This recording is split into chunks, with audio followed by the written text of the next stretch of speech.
countries will soon be stronger than ever before. And we really do. We have a great relationship. I want to just say that the representatives of UK have been so professional. And it's been an honor doing business with all of them, and in particular the Prime Minister. And I'd like to introduce him now to say a few words. Mr. Prime Minister, please take it away. Thank you, Mr. President, Donald. And this is a really fantastic, historic day in which we can announce this deal between our two great countries. And I think it's a real tribute to the history that we have of working so closely together. Can I pay tribute, Donald, to your negotiating team as well, particularly Howard and Jameson, who've done an incredible job, a very professional job, and my team as well. Two negotiating teams have worked at pace now for a number of weeks to bring in this deal today. Really important deal. This is going to boost trade between and across our countries. It's going to not only protect jobs but create jobs, opening market access. And as you say, Donald, the timing couldn't be more apt, because not only was it 80 years ago today that victory came for Europe after and at the end of the Second World War, but of course on that day the UK and the US stood together as the closest of allies. And Donald, I think even down to the hour, because you may or may not know that it was about this time of day, exactly 80 years ago, that Winston Churchill announced victory in Europe, and that led to great celebrations across Europe, across America, but particularly in the United Kingdom. Literally people going out into the street, putting bunting up, going up to the palace. And so to be able to announce this great deal on the same day, 80 years forward, almost at the same hour, and as we were 80 years ago, with the UK and the US standing side by side, I think is incredibly important and makes this truly historic. That close relationship has endured over those 80 years. As you know, Donald, when it comes to defence and security and intelligence sharing, of course, there are no two countries that are closer than our two countries. And now we take this into new and important territory by adding trade and the economy to the closeness of our relationship. It is built, as you say, on those notions of fairness and reciprocal arrangements. We've always had a fair and balanced arrangement between our countries. This builds on that, hugely important for sectors like car manufacturing and for steel and aluminium and so many others. And yes, we can finish ironing out some of the details, but there's a fantastic platform here, including, of course, on the tech side, where I think I'm right in saying we're the only two Western countries with trillion-dollar sectors when it comes to tech. And in the end, it comes down to, as you say, Donald, economic security is national security. On national security, we've been absolutely the closest of allies for so many years, keeping the peace through that close alliance, that friendship. And now we add to that this deal on trade and the economy. And I want to thank you for your leadership on that, Donald, and for the way in which your team have negotiated this. I'm so pleased that we've got this deal, we've finalised it, and we've built an incredible platform for the future. So thank you so much. Donald, I'm now going to go and do a press conference. I think you have your press in with you. But on the details, I think if you've got Howard, we can deal with that through one of my team. That's great. Well, Mr. Prime Minister, thank you very much. It's an honor. We're going to have a continued, maybe a better relationship than ever before. You know, I don't know if the media knows, but the U.S. and U.K. have been working for years to try and make a deal. And it never quite got there. Yeah. It did with this Prime Minister. So I want to just congratulate you. Well, with this President, this Prime Minister, we've managed to achieve what many people have tried to achieve for many years. Right. And I'm really pleased. And it feels completely historic and on a special 80-year anniversary as well. So, Donald, thank you so much. It's really good to have got this deal over the line. Tribute to both teams, tribute to our countries, and tribute to your leadership. Thank you. Well, it really is a great thing. And you go do your press conference, and I'll see you soon. Maybe speak to you later. But thank you very much. An incredible thing. I can't tell you that for so many years, even as I sat, everybody talked and talked and talked about a deal with, it just seemed like a natural deal, but it was not done. But now it was done with us. So I feel very proud to have been a part of it. Keir, thank you very much. Thanks, Donald, and we'll speak again soon. Very good. So long. Bye.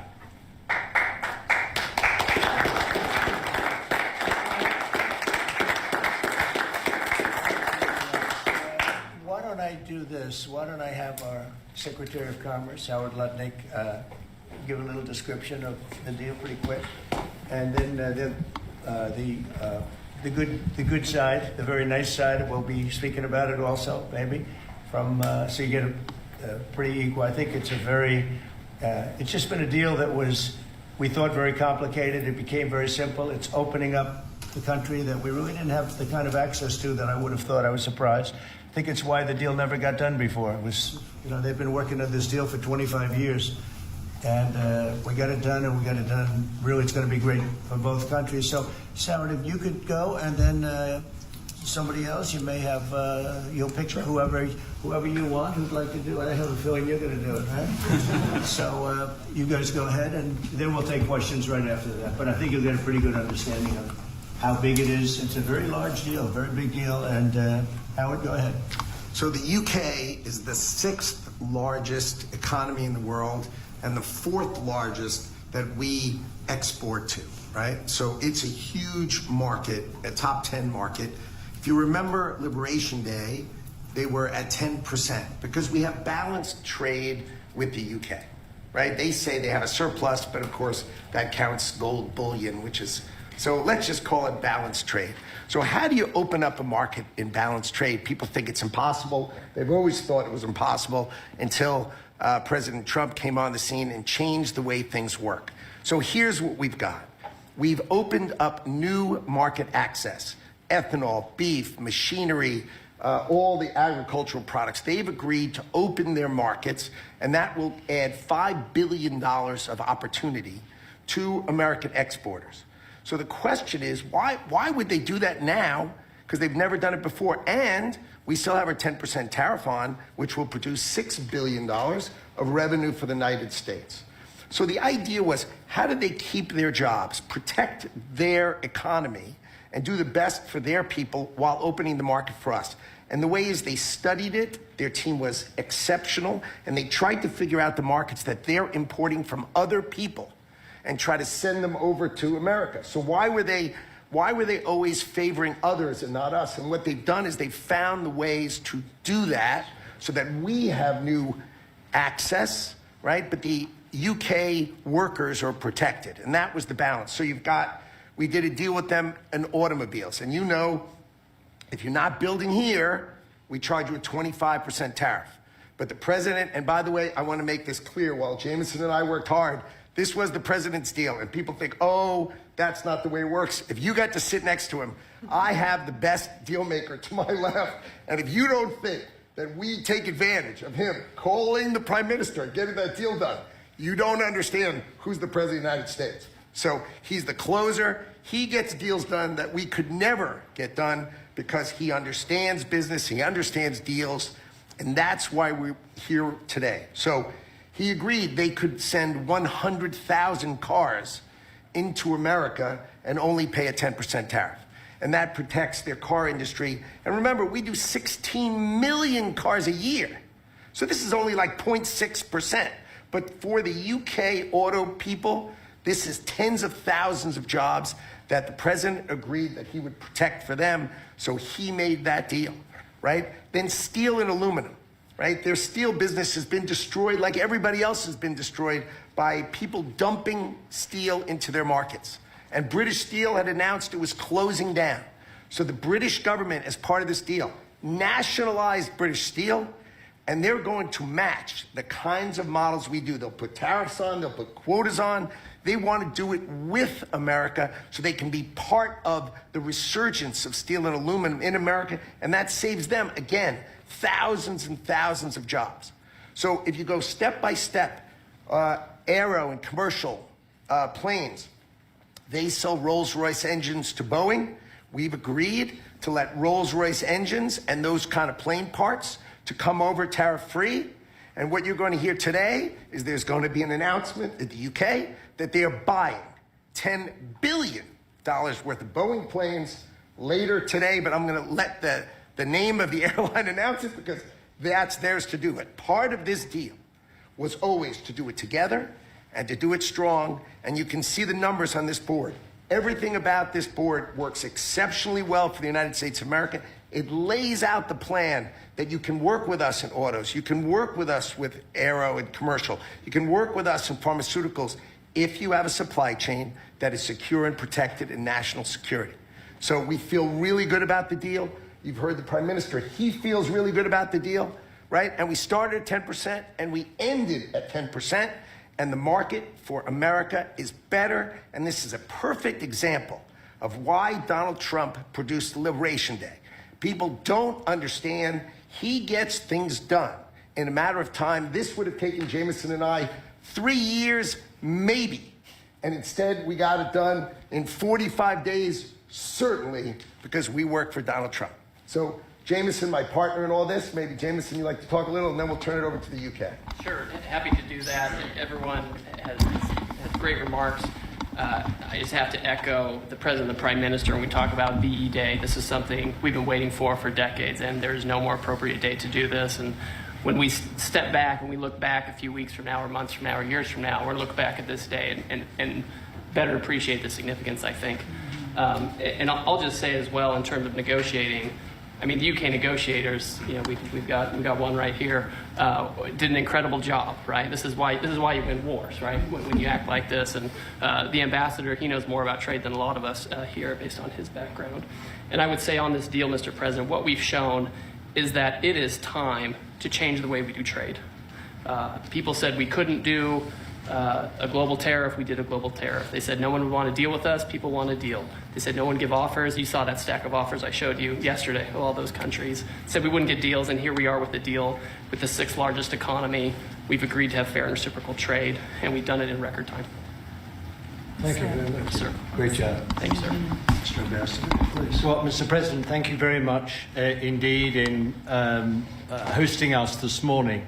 And thank you very much indeed also for that very typical 11th hour intervention by you with your phone call to the President, demanding even more out of this deal than any of us expected. So thank you for that. The Prime Minister was delighted, obviously, to take that call late at night. But you took it to another level. And I think the point I would make is twofold. One is that if we're going to rebalance and rebuild international trade in a way that serves all our interests, then we're better doing that together than separately and apart, and that's what we're on a mission to do. But secondly, you've done what you said you would do. You said to the Prime Minister when he came and we visited in the Oval that you would do a good trade deal with the United Kingdom, that you would do it at pace, and that we would be first. And you have delivered that. You know, you've been true to your word. So thank you very much indeed for that. For us, it's not the end. It's it's the end just of the beginning. I mean, there is yet more we can do in reducing tariffs and trade barriers so as to open up our markets to each other even more than we're agreeing to do today. But it also provides us with the platform, the springboard, to do what I think will be even more valuable for both our countries in the future, and that's creating a technology partnership between the United States and the United Kingdom so that we can harness science and technology in order to create future industries and future jobs, and to do that together in the way we work so closely already in the national security and defense area, we can just take that to yet further areas of science, enterprise and endeavour. So we're looking forward to doing that in the coming months. You've launched us extremely well today. It just, in my view, as the Prime Minister has said, just shows what two countries who trust each other, who are confident in each other and are familiar with each other can do, not just for ourselves, but for the rest of the world who need to benefit from a bigger and better international trading system. Thank you very much. It was beautifully stated. What a beautiful accent, too. I'd like to have that accent. Thank you. My mother would be proud. Thank you very much. Any questions? James Matthews from Sky News. Yes. Can I ask, why Britain and why now? And you've described this deal as a full and comprehensive deal, and yet we've just heard from Mr. Mandelson it's the end of the beginning. Clearly, there's much more work still to do. With respect, are you overstating the reach and significance of this deal because you're a president who needs a result at a difficult time? I think that it's a great deal for both parties. It's for us. We're opened up. I didn't know how closed it was. Quite closed, the market, as you know, the UK. And it opens up a tremendous market for us. And it works out very well, very well. And a lot of assets. You see the chart, and those are tremendous assets. But we've been trying, and when you say why us, meaning your country, we've been trying for years, and they've been trying for years to make a deal, including when I was in the, first term. It would always be people talking, but they weren't getting it done. But for 25 years before that, they were trying always to make a deal, a very significant deal. I actually, until I looked at the numbers, I didn't realize this is a very conclusive deal, but we think we can grow it even from that. But this is a maxed out deal, not like you said it. You said it really incorrectly. This is a maxed out deal that we're going to make bigger, and we make it bigger through growth. But we have tremendous assets involved. I was surprised to see how big your country is in trade, actually. One of the biggest in technology and so many other things. It's agriculture. I really didn't know. It's depending on your definition, it's from 4 to 5 to 6. That's pretty big in the world. So I was very impressed by that. But we're going to take it to new levels. It's a very big deal right now, but I think it is going to grow just of its own volition. It's going to grow, and over time there'll be changes made, there'll be adjustments made because we're flexible. We'll see things that we can do even better, but it's very conclusive, and we think everyone's going to be happy, and the people of your country are going to be very impressed with the result, and they'll be able to buy from more people. They'll be able to price things differently. They'll be able to get some products that aren't available to them now that we make better than anybody in the world. And it's just something that it's a great thing that it came together. It's so nice because we have many countries want to make a deal, and many countries are very unhappy that we happen to choose this one, to be honest with you. But it's a long time, our oldest ally, or just about. I guess a couple of people claim that too, but let's put it right at the top. I think it's going to be something very special for UK and special for the United States. Mr. President. Thank you, Mr. President. Reagan Reese with the Daily Caller. How close are you to more deals, and when do you expect the next to be announced? Well, very close. We have numerous deals. I know Howard's going back. As soon as this is finished, your press conference, he's got numerous. And Scott, who's right over here, who's fantastic, by the way. You were great on television this morning. I watched you. That was very, he gave them a little lesson in the world and economics. But Scott's going to be going to Switzerland, meeting with China, and they very much want to make a deal. We can all play games. Who made the first call? Who didn't make it doesn't matter. It only matters what happens in that room. But I will tell you that China very much wants to make a deal. We'll see how that works out. Every country throughout the last 40, 50 years has literally ripped off the United States on trade, on military, on protection, on all the different things. And we are now making fair deals. And in this case, it's great because we really weren't very much involved. You have the European Union, which is, I think you made the right decision years ago. I don't know if you remember, I was opening up Turnberry the day that you were voting, and they asked me, would it happen or would it not happen? I said, no, I think they're going to go their own separate way. I think it's better for them. And they did. I think it's going to end up being a very smart decision. But a big part of that decision was always that you'd be able to make a deal with the United States, and they were unable to do that. But now they made it, and it's a tremendous, it's very important. That was always a big part of your decision on Brexit, and they were never able to make that deal. It was a tough one. And this one it's amazing with time. This one just went very smoothly, went quickly and smoothly. And a lot of common sense, as I like to say. It's tremendous common sense, but it's going to make your country much bigger in terms of trade, and it's going to make our country much bigger in terms of trade, too. Yes, sir. Thank you for the... Right behind you. Oh, yeah. Tom Baker at the BBC. Thank you, Mr. President. You mentioned meat. You with who? The BBC. Oh, good. Very nice. Thank you. You mentioned meat and beef exports. The UK currently doesn't accept American beef because of its own food standards. Are you calling on the UK to accept all American beef and chicken products? Well, I think they'll take what they want. We have plenty of it. We have every type. We have every classification you can have.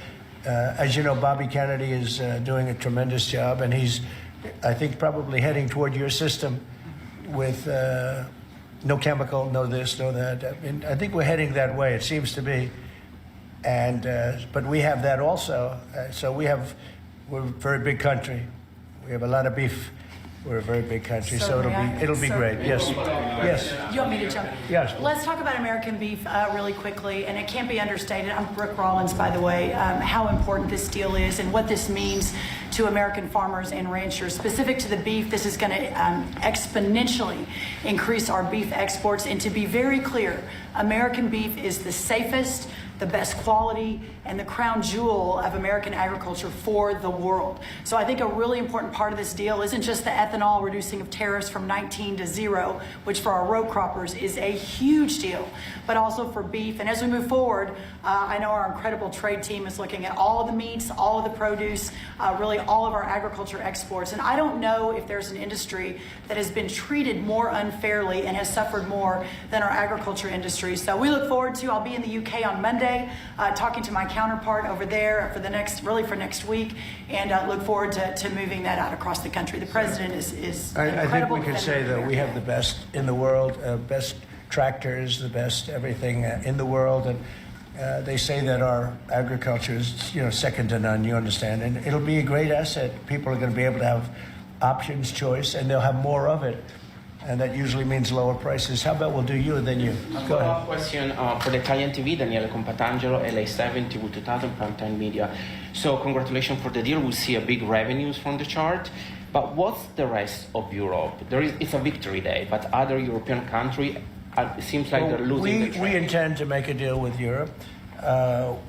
We have found that the European Union treated us extremely unfairly, very difficult, and hurt themselves in doing so. And they very much want to make a deal. We'll be dealing with them. We are dealing with them currently. So that'll cover pretty much the rest of it. But this was separate because of Brexit in particular. This was a separate deal. It always seems so natural. I mean, all the media would say that this seemed to be like, why did this happen 25 years? Why didn't it happen a long time ago? And it was always amazing to me. Somebody would say, hey, we got to make a deal. We have to make a deal. But this deal just fell into place. The Prime Minister did a fantastic job. His representatives are total professionals, and they got along well, and it just seemed to work. And I think one of the reasons it did is because we blew up the whole system. If we would have just been dealing with you separately or, country by country, we blew up the whole system. It was very fair to very unfair to the United States. And I think because of that, this worked out so nicely, and I'm honored that it was the first deal. Please. Sir, you mentioned... Well, why don't you go in the back, yes. Oh, thanks, sir. I'm with the London Times.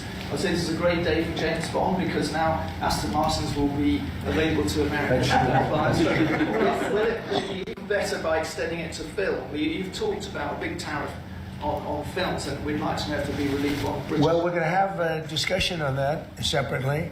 And as you know, we're putting tariffs on that particular film, he said, the movie makers. And we're going to be doing some tariffs to get them, because a lot of them have left this country.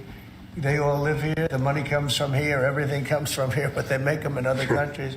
So we're going to do something to bring them back, maybe to a large extent. But James Bond has nothing to worry about that, I can tell you. James Bond. And, you know, Sean Connery was a friend of mine. Sean Connery was responsible for my getting zoning in Aberdeen.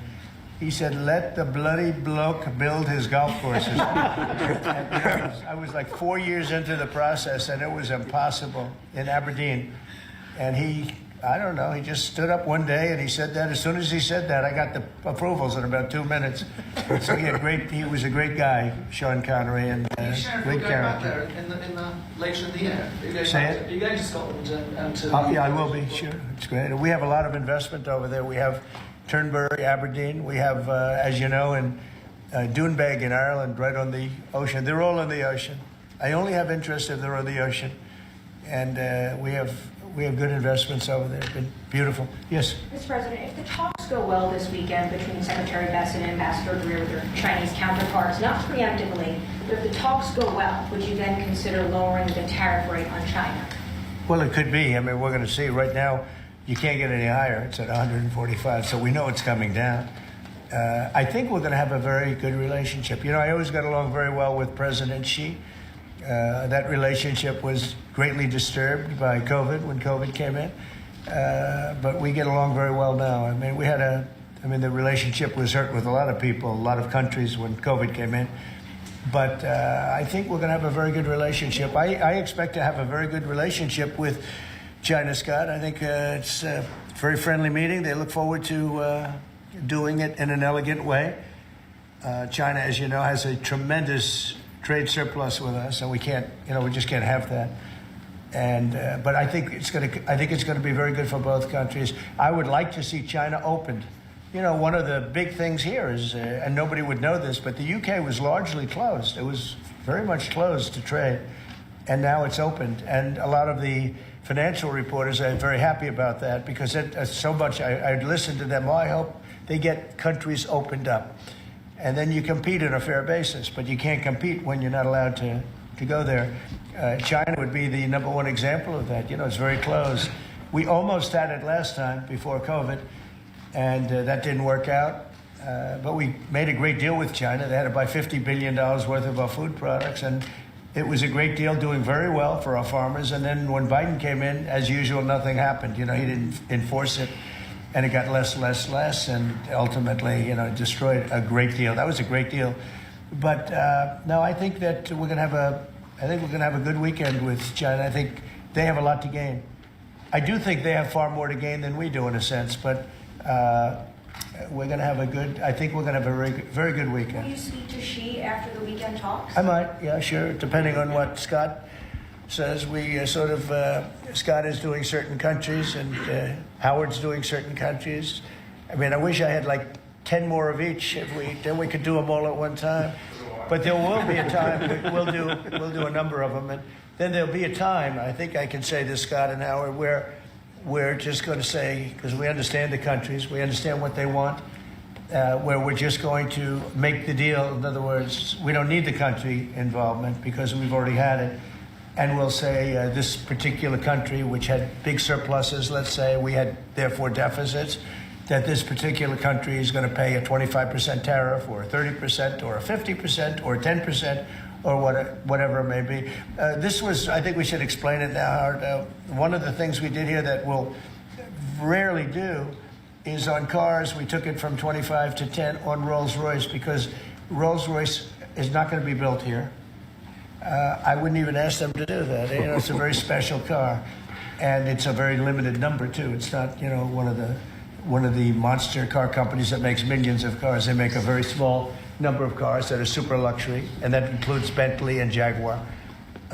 So we have some very special cars. So in order to help that industry, and that's really, you know, handmade stuff, and they've been doing it for a long time in the same location.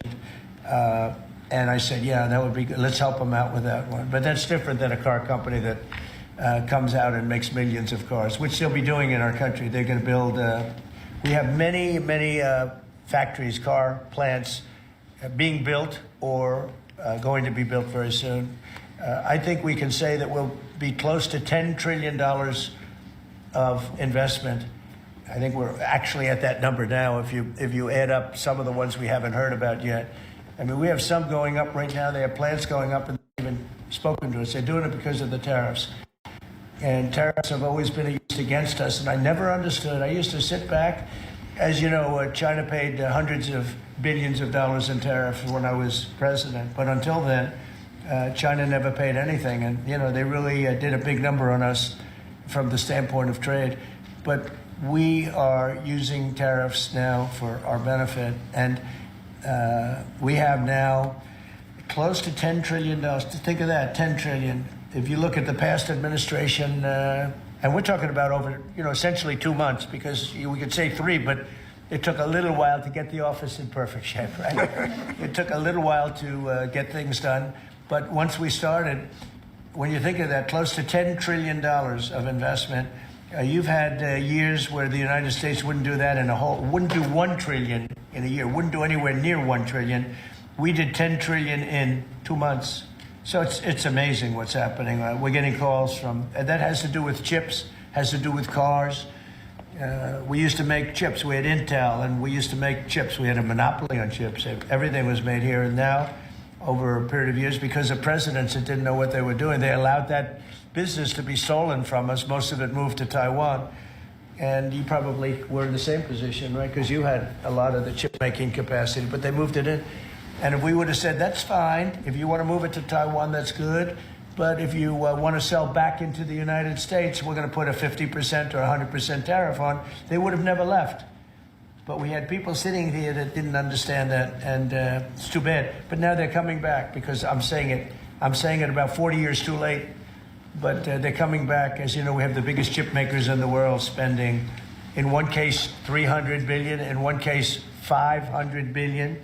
Same as Apple, and in another case, $200 billion, and we're going to have a large share, a very, very substantial share of the chip-making market. You said that this weekend is going to be a friendly visit, but do you expect that it will just be a formality to break the ice, or are they going to get into substantive negotiations? I believe so, yes. I believe it's substantive, yes.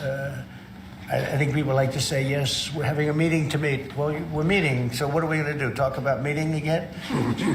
So I think it's going to be substantive. I think we can say that, right, Scott?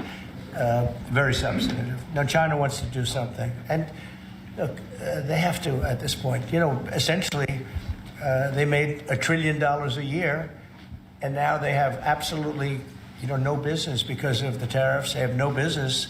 And they want to have business, and we want them to have business. We want them to do well. We want them to do very well. So I think it's going to be very substantive.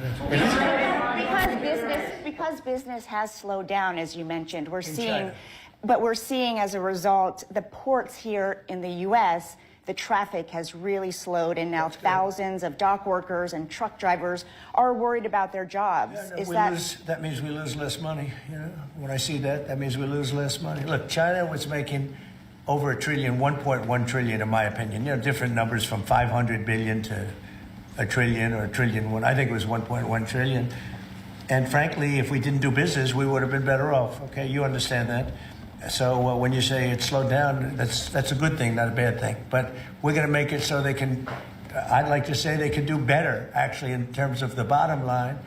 We'd like to see China opened up so we can compete in China and, you know, give people something that they've never had, you know, access to something.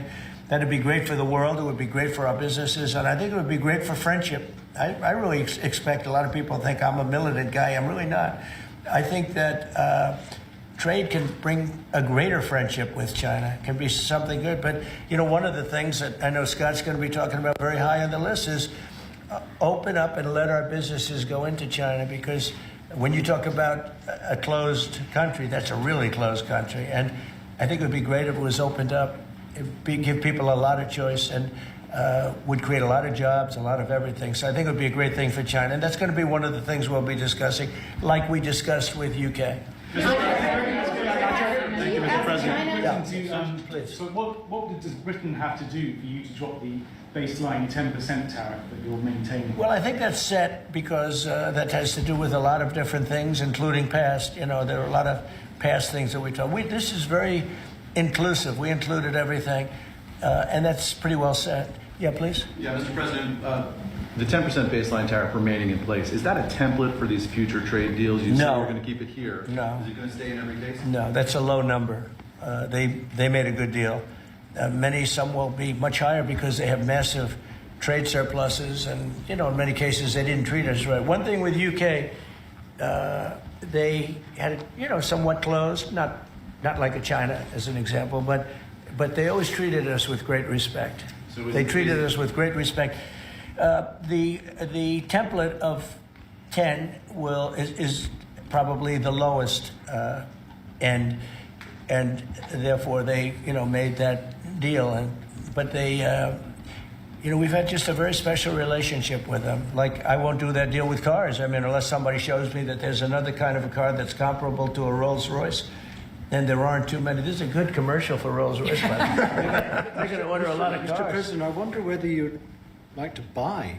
I mean, well, the last time this happened, I would be happy to suggest a discount, obviously a very modest discount. We have to protect our profit margins. I've had many of them, actually. The last time that happened, I ended up buying a Tesla. Go ahead. Mr. President. Mary Margaret Olahan with Daily Wire. I had a question about the UK deal today. I heard there was talk that part of the agreement would depend on whether the UK would respect free speech and freedom of religion.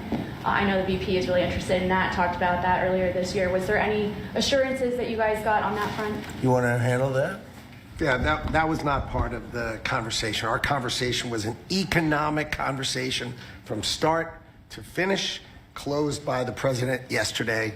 This was a business deal, open their markets, and also protect their workers, grow our markets, and help our workers. This was about business religion. Business is sort of a semi-religion, but not nearly as important. I don't want to get myself into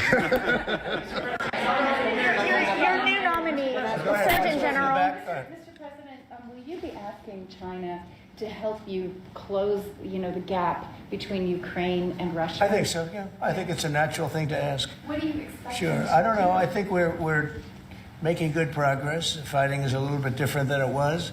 I think if we weren't involved, Russia would be, going at it to maybe get the whole thing, and without our involvement, they'd be able to get it because we supplied a lot of different things foolishly, but we've been sort of paid back by doing the rare earth deal that I talked about before. I think that I think that we will be very much involved in trying to get that bloodbath. It's a bloodbath. It's a horrible situation. 5,000. It's really more than that. But it's 5,000 soldiers on average a week, mostly soldiers, are being killed. Young, beautiful people. I mean, they're being killed. I see the satellite pictures coming back, body parts lying all over fields, heads and arms.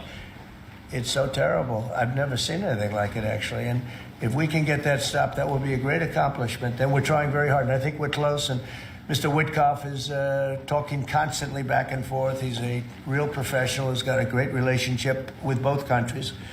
And I think we have a good chance. And likewise, we're trying to work on Iran to get that solved without having to get into any bombing, as we say, big bombing. I don't want to do that. I want them to work a deal. I want them to be very successful. Thank you, Mr. President. Edward Lawrence from Fox Business. Yes. On the non-market barriers, how did you get the UK to bend, and what was the 11th hour deal or ask? Well, I think it was really just a part of the overall. I mean, they have so many things that are so good for them. It's going to be so good for the country. And that was sort of easy. It wasn't, we had non-market, I call it non-market or non-monetary trade barriers. And we had quite a few of them, not nearly as bad as some countries. Some countries have, they have virtually no tariff, but the rest of it is so brutal you can't do business with them, right? So it's a very important question, actually. No, I think the overall deal just worked out very well from their standpoint. They they were willing to give that in order to get other things. And you might want to speak to that, Mr. Ambassador. Look, the point about the deal is that we will continue reducing tariffs and non-tariff barriers. This is a continuing picture. It's a movie. It's not a still picture here. It's a movie. Yeah. It continues. And we're both committed to freeing up trade between our countries. We're both committed to freeing up investment between our countries. And the point about this deal is that it provides a very good template and a very good launch pad for what we can continue to do and build on in the future. And that's what we're both determined to do. You know, many of the well, many of the we'll keep it confidential. Yeah, how about just one more little thing, right? It got the deal closed, and it was handled very well from the other side too. But many of these things that we're talking about, we've been talking about this for 25 years. It's hard to explain when if you weren't sitting behind this beautiful Resolute desk, you just wouldn't get it. I have been hearing about making a deal with UK for 25 years. And especially around the time of Brexit. They wanted to make a deal, so they came out of Brexit and they make a deal, and how natural. And it just couldn't be done. It couldn't be done. Good people. And this is a bigger deal. This is a much bigger, better, stronger deal for both of us than we ever even contemplated before. It's a big deal. Virtually everyone said that it would end in failure, it would end in tears, and it's ended in exactly the opposite. Yeah. But, Mr. President, can I say that that is due to Secretary Lutnick and Ambassador Greer, who've been absolutely fantastic. But right. Yesterday I received a call, a very diplomatic call that just edged things over the line, and that was from your new ambassador in the United Kingdom. Who is terrific. Right? Warren Stevens, he's here. Where is Warren? Right here. Hello, Warren. He's flying to London tomorrow night. He's going to be very popular with the British people. He's going to be a very successful ambassador. Under nominee. Were you disappointed? And he's got plenty of cash. Plenty of cash. Are you planning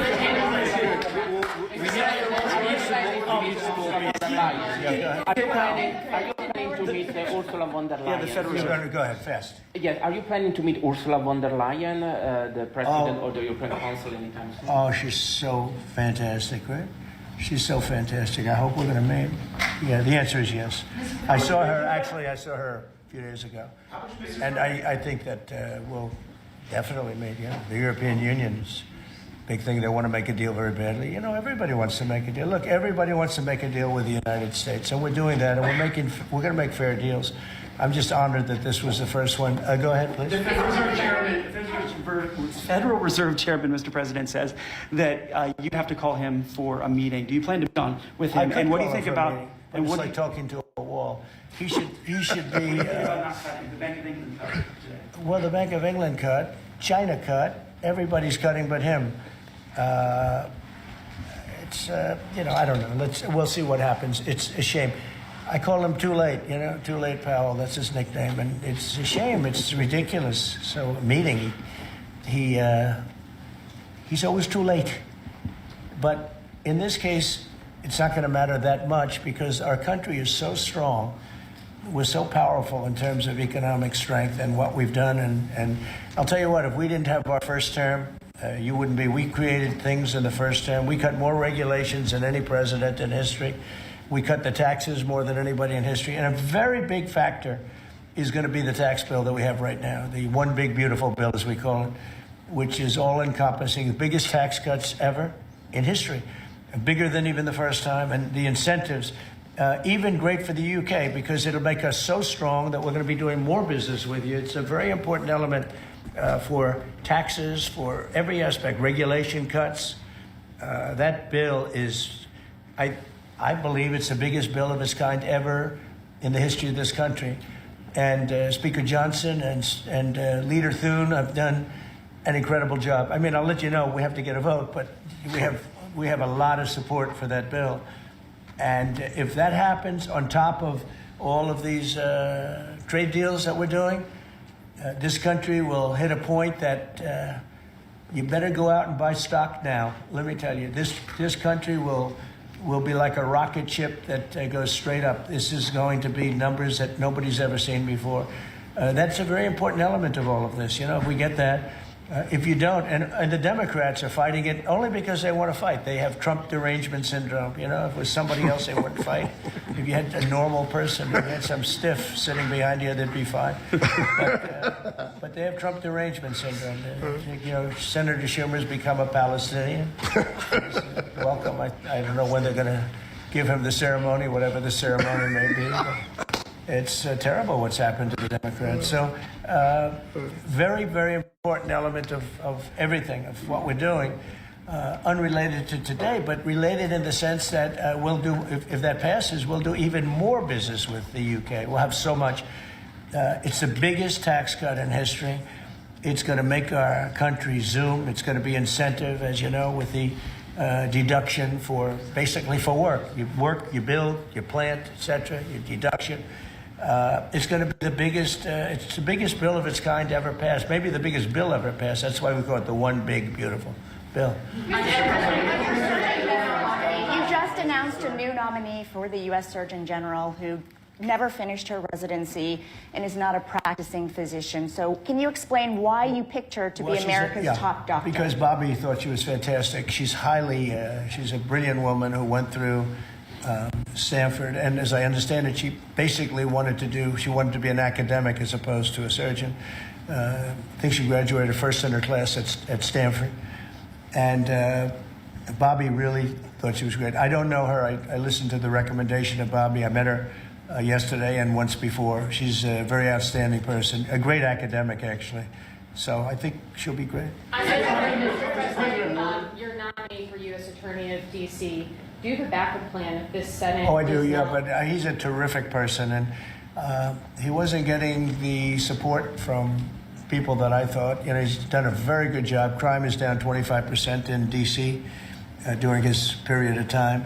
I'm very disappointed in that, but I have so many different things that I'm doing now with the trade.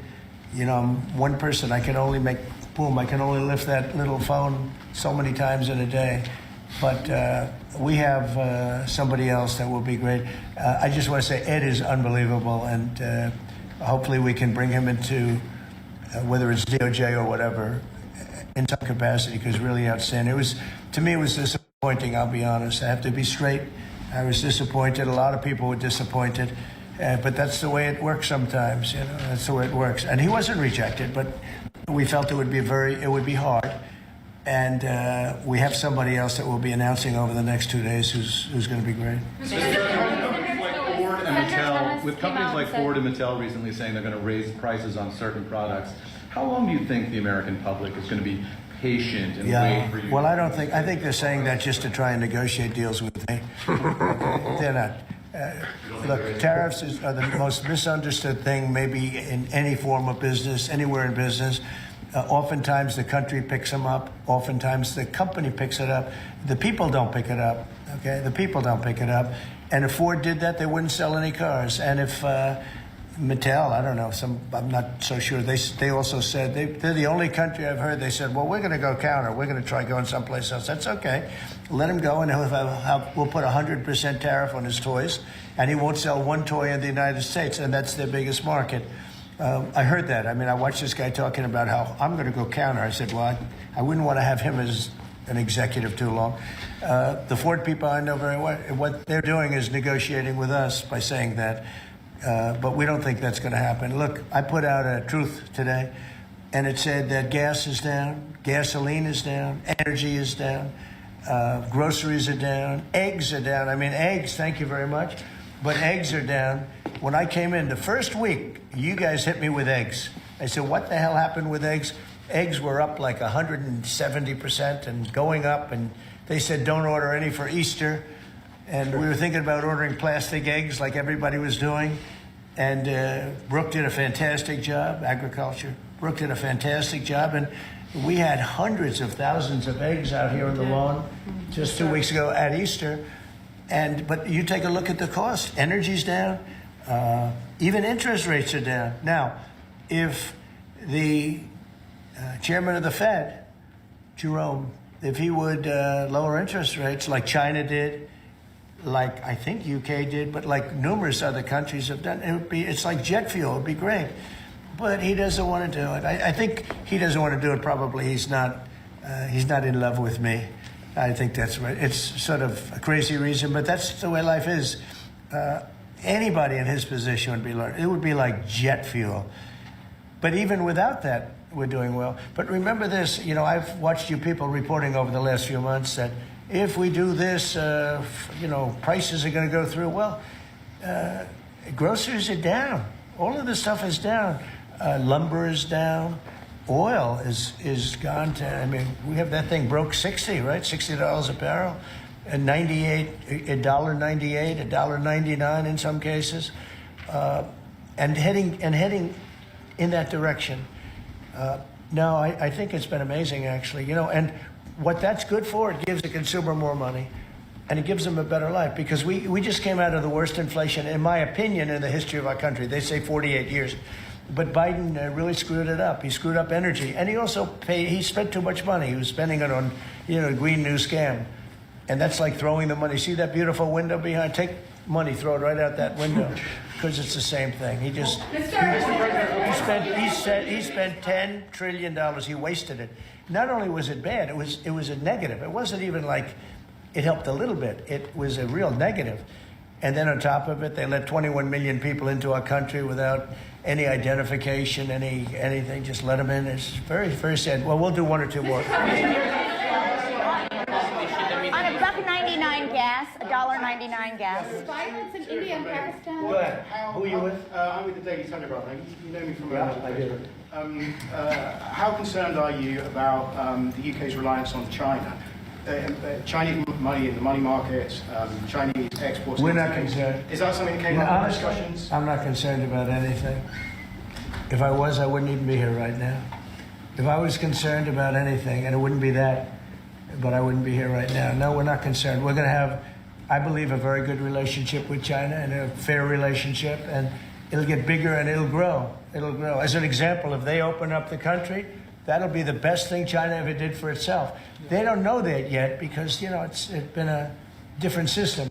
But that'll be the greatest thing that ever happened to China. The people will be happier. They'll buy for less.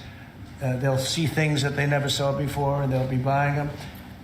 And it'll really create great long-term peace. And if I could ask one of the Agriculture Secretary, actually, there's a lot of concern about chlorinated chicken, the import of hormone-treated beef. Has that question been addressed, resolved in these talks, or is that something for the continuing negotiations? Well, James. I would just say that it's very clear, and we have in the heads of terms that we are going to discuss all of these types of issues, and obviously the importing country, whether it's us or them, you got to follow the rules on those types of things. But our point is the rules need to make sure that they are based on science, and that's our expectation. We know the UK believes that too, so we want to come to an accommodation. We want the consumers in each country to be able to choose what they want and give them the information that they need. Okay. We have an incredible EPA led by Administrator Zeldin that is on this. So the talks continue, but we are very, very confident in our products, and what the President has done to open up the markets is unprecedented for these farmers here in America. Thank you. Wall Street as they watched this. You saw the stock market decline sharply after Liberation Day, and it's rallied back since then. Well, now it's going to really rally because, don't forget they said this is all a pipe dream. And this is a tough one. Somebody would say, well, this is easy. This is much tougher, I think, than any other deal because they've been at it for so many years, decades, trying to make this deal. And it's very conclusive, and it's a great deal, and it's a very big deal, actually. And no, this is just the beginning. We're going to be having conferences, or at some point we won't have. We'll just put out a statement that we just signed this country, that country. And after a number of these are done, nobody has enough people to do it. We're just going to put out X country is going to pay this, and if they open up, they're going to do this and that, and they're going to be open up. Everybody wants to be here. I say this is where they want to be shopping. They want to shop in this country because we have the consumer. And we have the consumer like nobody else. And, if this country went bad, the whole world would go bad. But But we really saved it from going bad. Yeah, please. Can I ask you about the air traffic control issue? Are you looking at getting new software, new equipment? I'm glad you asked me about it because I'm just going to be talking to now with the heads of the airlines and everything else. So I was all set before we had the rigged election to give out a brand new gorgeous system to one company that was going to do the whole thing, one of the best companies in the world that you know very well. You know, there are 3 or 4 of them that do it. And when they took over, Buttigieg, who has no clue, you know, he drives to work on his bicycle with his, in all fairness, with his husband on the back, which is a nice, loving relationship. But he didn't have a clue. This guy didn't have a clue. And he's actually a contender for president. Between him and Crockett, you can have that party. But he didn't know what he was doing. And he took what they call dry systems where you have wires in the earth, buried in the earth or whatever. And then you have the open air systems where you have satellites. And you can't mesh them. Anybody would know that if you went through about 2 months of study in school, if you studied that kind of thing. And he did. They spent tens of billions of dollars trying to take old, broken equipment and merging it into existing new equipment with brand new equipment. It's one of the greatest. They spent like $40 billion. And what they did is they made it worse because it doesn't work together. You can't make it work together. If you have a satellite system, you need satellite. If you don't, they had all these different technologies, some of them 50 years old, and they're trying to mesh them in. And they end up spending twice the money they should have. You could have bought a whole new system. So we have a very good guy who you all know, Sean Duffy, is head of transportation. And I've given him a 10-minute lesson in buying, and he's become really good. And we are now in the market to buy a gorgeous, brand new system. The helicopter that crashed into the plane at 400 feet, it shouldn't have been. What would have happened is all sorts of bells and sirens would have been going off 3 minutes before that accident happened if you had the right equipment, but they did. And the new equipment is unbelievable what it does. You can have, you don't even, well, I was going to say something, but you always, in my opinion, you always need pilots. I want pilots. But you wouldn't even have to have pilots. This system is so incredible what they can do. But we have a system that's obsolete. And what they did is the worst. They tried to combine the really old, broken stuff with the new stuff. And you can't combine it. And anybody should have known. So Biden, do you think Biden figured this out? I don't think so, fellas. Do you think he has any clue? He doesn't know what the hell's happening. So here's the story. We're going to be buying a brand new, it's going out to bid very soon, brand new state-of-the-art system that will cover the entire world. I'll give you an example. When my pilot, now I have military pilots, but prior to that I have very good pilots, great pilots. They would land, and I won't tell you which country, but they would use the system of another country. They wouldn't even use the system of the United States. So if I'm landing in New York or Florida or Tennessee, they're using a system from another country. I said, why is that? And they were, you know, they're not into business, but they're just saying, our system doesn't work, sir. And I said, boy, that's pretty sad. But we were all set to give it out to, you know, look, you have a Raytheon and you have different companies like that, numerous companies. And you have companies that would do it, like an IBM, as an example. And you give out one deal, one contract. They gave out hundreds of contractors. They had diggers. They had non-diggers. They had people that focused on satellites. They had hundreds of different contracts. One contract where one guy is controlling everything. You need a trench, then they dig a trench. But if you don't dig the trench, they don't blame you. What happens is you don't dig it, then they say, we want a cost overrun. Now, we have it all set, and we're going to be doing it. We would have done it, except that the election took a little strange turn. But the second one didn't. That was too big to rig. Thank you very much, everybody. Thank you, Mr. President. Thank you, guys. Thank you.